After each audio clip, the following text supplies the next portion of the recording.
කොහොමද ඔයාලට? ඉතින් අද වීඩියෝ එකටත් ඔයාලා හැමෝම පිළිගන්නවා. අද ජපානයේ නිවාඩු දවසක්. ජපානයේ ගෝල්ඩන් වීක් එක කියලා එකක් තියෙනවානේ. ඒ වීක් එකේදී හැමෝම නිවාඩු. ඉතින් මමයි මගේ යාළුවයි මේ යන්නේ ටිකක් ඇවිදලා එන්න. ඇවිදලා එන්න කිව්වට යන්න මූලිකම හේතුව කන්න. මේ ඔයාලට පේන තැන තියෙන්නේ ගෘහ භාණ්ඩ. ඒ වුණාට මේකේ තියෙන ෆුඩ් කෝන් එකේ ස්ට්‍රෝබෙරි වලින් හදපු එක එක ඩෙසර්ට් වර්ග තියෙනවලු. ඉතින් අපි දෙන්න මේ යන්නේ ඒවා කාලා බලන්න. මම හිතුවා වීඩියෝ එක යන අතරේ ජපානයේ ගෝල්ඩන් වීක් එක කියන්නේ මොකක්ද කියලා ඔයාලට කියලා දෙන්න. මේ ගෝල්ඩන් වීක් එකේ විශේෂත්වය ජපානයේ ජාතික නිවාඩු 4ක් එක දිගට එක සතියක් ඇතුලේ තියෙනවා. ඒ ජාතික නිවාඩු 4න් එක දවසක් තමයි ෂෝවා දිනය. අප්‍රේල් 29 ඒ කියන්නේ ෂෝවා දිනේ. ඒ දවසේ විශේෂත්වය තමයි ජපානයේ 1980 ගණන් වල රජ කරපු රජ කෙනෙක්ගේ උපන්දිනේ තියෙන එදාට. අනිත් දවසේ තමයි ග්‍රීනරි ඩේ. ජපන් වලින් කිව්වොත් මිදොරි නො හි. ඒ දවසේ විශේෂත්වය තමයි අර කලින් කියපු රජතුමා සබා ධර්මයට ගොඩක් ආදරය කරලා තියෙනවා. ඉතින් ඒ හින්දා තවත් දවසක් සබා ධර්මය වෙනුවෙන්ම වෙන් කරලා නිවාඩු දිනයක් කරලා තියෙනවා. ඒ දවසේ තියෙන්නේ මැයි 4 වෙනිදා. 3 වෙනි දවසේ තමයි ළමා දිනය.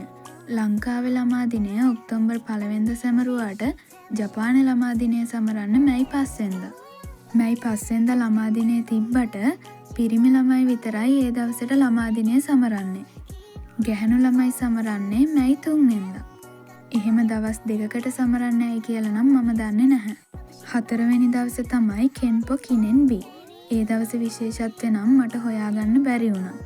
කොහොම හරි මේ දවස් 4ම එක සතිය තියෙන නිසා තමයි ගෝල්ඩන් වීක් එක විශේෂ වෙන්නේ. මම හිතනවා ඔයාලා අලුතින් පොඩි හරි දෙයක් දැනගන්න ඇති කියලා. ඔන්න එහෙනම් අද වීඩියෝ එකේ වැදගත්ම දේ මම වීඩියෝ එක පටන් ගද්දිම ඔයාලට කියලා දුන්නා. අපි අද ගියේ ස්ට්‍රෝබෙරි ඩෙසර්ට්ස් කන්න උනාට මම ඔයාලට කිව්වනේ මේකේ තියෙන ගෘහ භාණ්ඩ කියලා. ගෘහ භාණ්ඩ කිව්වට එක එක ටෙඩි බෙයාස්ලා රූම් ඩෙකොරේෂන්ස් වගේ දේවලුත් ගොඩක් තිබ්බා. අපිට ඒව ගන්න ඕනුනේ නැති වුණාට ආපු එකේ ටිකක් ඇවිදලා බැලුවා. ඔයාලත් බලන්නකෝ ඇත්තටම ලස්සන ඩිසයින්ස් වලින් ලිවිං රූම්ස්, බෙඩ්රූම්ස්, කිචන් ඒ හැම දෙයක්ම ඩිසයින් කරලා තිබ්බා.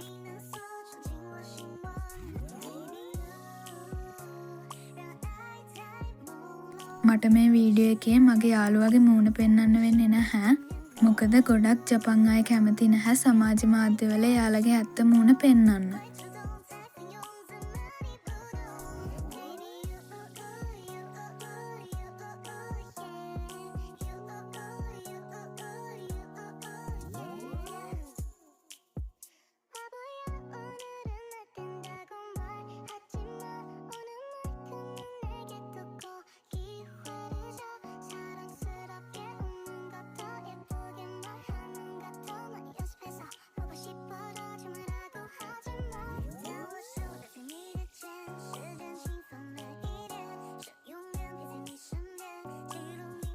අපි ඊළඟට ගිය තැනට කියන්නේ ලලාපෝට් කියලා. ඒක නිකන් shopping mall එකක් වගේ. මේකට අපි ගියේ ෆොටෝස් ගන්න. ඔයාලා දන්නවා ඇතිනේ ජපානයේ ගොඩක් ගේම් සෙන්ටර්ස් තියෙනවා කියලා. ඉතින් මේ ගේම් සෙන්ටර්ස් වල ෆොටෝ ගන්න පොඩි තැන් හදලා තියෙනවා. ඒවට කියන්නේ ෆොටෝ බූත් කියලා. මේකේ එකපාරකට ෆොටෝ 6ක් ගන්න පුළුවන්. ඊට පස්සේ ඒ 6න් අපිට කැමති ෆොටෝස් තෝරලා අරගෙන ඒවා print කරලා ගන්න පුළුවන්.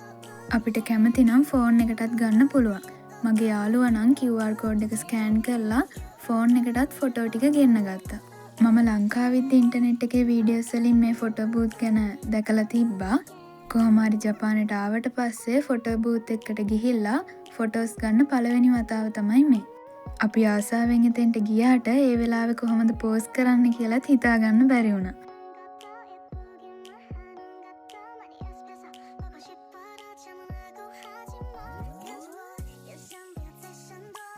මට ඉවර වෙලා ෆෝන් එක ගන්න අමතක වුණා. ඊට පස්සේ මගේ යාළුවා තමයි ෆෝන් එක ගන්න මතක් කරේ. ඉතින් මේ තියෙන අපි ගත්ත ෆොටෝ එක. මේකේ ඇඳුම් එහෙමත් තිබ්බා. ඒ වුණාට අපි කැමති විදිහ ඇඳුම් තිබ්බේ නැහැ. සෝරි මොකද මට ඔයාලට පෙන්වන්න ඇඳුම් වල වීඩියෝස් නම් ගන්න බැරි වුණා. ඉතින් ඔන්න ඔහම තමයි අද දවසේ ගෙවුනේ.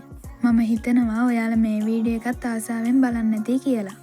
ඔයාලා මගේ වීඩියෝස් බලන්න කැමති නම් මගේ channel එක subscribe කරන්න අමතක කරන්න එපා.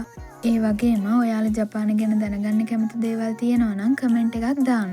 එතකොට මට පුළුවන් ඔයාලා කමෙන්ට් බලලා ඔයාලා කැමති විදිහේ වීඩියෝස් අරගෙන එන්න.